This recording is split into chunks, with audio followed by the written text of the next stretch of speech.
भाजपमध्ये बहुजन आघाडीचा अजून तळ्यात मळ्यात सुरू आहे. महाविकास आघाडीमध्ये वंचित म्हणते की 2 दिवसाचा अल्टिमेटम देतो, जागा काय असतील त्याबाबत बोलून घ्या. महाविकास आघाडीमध्ये जायचं चिन्ह दिसत नाहीये, तर प्रकाश आंबेडकरांना एनडीएमध्ये येण्याचं आव्हान वगैरे वंचित आघाडीचं तळ्यात की मळ्यात, वंचित आघाडीचं चाललंय तळ्यात की मळ्यात, उभ्या ते जातात कुणाच्या गळ्यात. वंचित आघाडी जी आहे, वंचित आघाडीला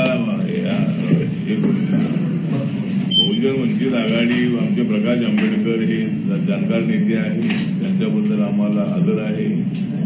आणि त्यांनी आता महाविकास आघाडीमध्ये जायचं की नाही जायचं ते त्यांनी ठरवायचं आहे.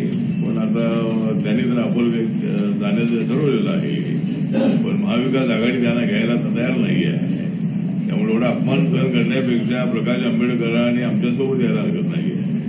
जर आमच्यासोबत यायचं नसेल तर त्यांनी स्वतंत्र लढावं, महाविकास आघाडीच्या नादाला लागू नये असं आपलं त्यांच्या संबंधाचं मत आहे. आणि त्यांनी मांडलेला 12-12चा फॉर्म्युला जो आहे, 12-12-12-12 4 पक्षाला जागा, तो फॉर्म्युला त्यांनी मान्य करावा आणि प्रकाश आंबेडकरांना महाविकास आघाडीमध्ये घ्यावं.